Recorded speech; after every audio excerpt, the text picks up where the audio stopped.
Praise lord. ప్రభువైన యేసుక్రీస్తు నామములో మీ అందరికీ నా యొక్క వందనాలండి. అందరూ బాగున్నారా? ప్రతిదినం దేవుని యొక్క వాగ్దానం ద్వారా మీరు ఎంతగానో బలపరచబడుతున్నారని ఆశిస్తున్నానండి. దేవుడిచ్చే ఆశీర్వాదాన్ని మీరు ప్రతిదినం పొందుకుంటున్నారని కూడా ఆశిస్తున్నానండి.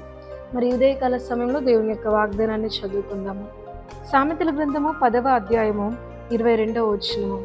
యెహోవా ఆశీర్వాదము ఐశ్వర్యమిచ్చును, నరుల కష్టము చేత ఆ ఆశీర్వాదము ఎక్కువ కాదు. ఆమేన్. చాలా చక్కటి యొక్క వాగ్దానాన్ని దేవుని యొక్క వాక్యం మనకు సెలవిస్తూ ఉన్నదండి.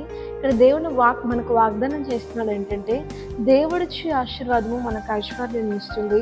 ఆ రీతిగా నరులు కష్టము చేత ఆ ఆశీర్వాదం ఎంత మాత్రము ఎక్కువ కాదు అని దేవుని యొక్క వాక్యం అనేది మనకు సెలవిస్తూ ఉన్నదండి.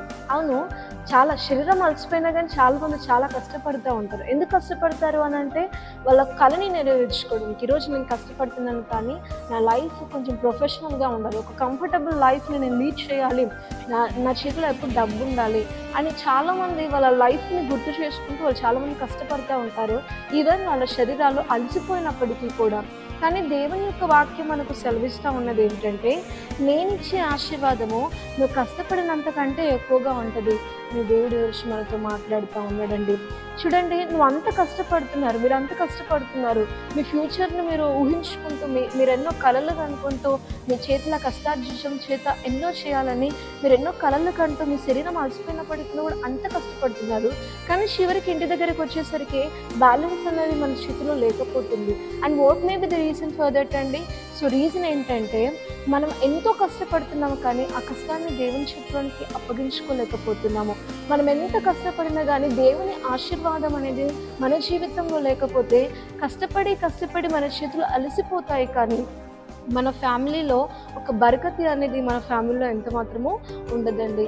అందుకే దేవుడు ఒకవేళ ఆశీర్వదిస్తే మన లైఫ్ ఎలా ఉంటుంది అని అంటే, నువ్వు కష్టపడతావు, నీ పెట్టుబడి అనేది ఉంటుంది, నీ మెయింటెనెన్స్ అనేది ఉంటుంది. పెట్టుబడి, మెయింటెనెన్స్ ఇవి రెండూ పోయినప్పుడు ఇంకా ప్రాఫిట్ అనేది నీకు తెలియకుండా నీకు బ్యాలెన్స్ అనేవి ఉంటాయండి. అంటే షాక్ అయిపోతావు, నేను పెట్టుబడి ఎంత పెట్టాను, నా మెయింటెనెన్స్కి నేను పెట్టిన పెట్టుబడి కంటే ఎక్కువగా వెళ్ళిపోయాయి, ఇంకా బ్యాలెన్స్ ఎలా రిమైనింగ్ వచ్చాయని చెప్పేసి మీరు చాలా షాక్ అయిపోతారు. సో అలాంటి ఆశీర్వాదము దేవుడు మీకు అందిస్తాడు. కాబట్టి దేవుడు అంటున్నాడు ఏంటంటే, నరుల కష్టము చేత ఆ ఆశీర్వాదం ఎంత మాత్రము ఎక్కువ కాదు అని దేవుని యొక్క వాక్యం అనేది మనకు సెలవిస్తుంది. ఇన్ని రోజులు దేవుని యొక్క ఆశీర్వాదాన్ని పక్కకు పెట్టేసి ఎంతో కష్టపడ్డారు. కానీ మీరు ఎంత కష్టపడినా కానీ దేవుడిచ్చే ఆశీర్వాదానికి అది ఎంత మాత్రము సమానము కాదండి. దేవుడు ఎప్పుడు మిమ్మల్ని అప్పిచ్చేవారిగా ఉంచుతారు కానీ అప్పు చేయువారిగా ఉంచడు.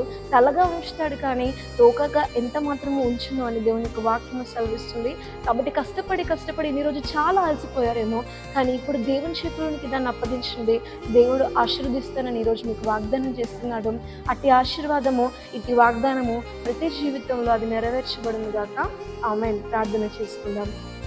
పరలోకమందున్న మా తండ్రి, నీకు మహిమ కలుగును గాక. చాలా చక్కటి వాగ్దానాన్ని ఈరోజు మాకు మీరు అందించారు ప్రభువా.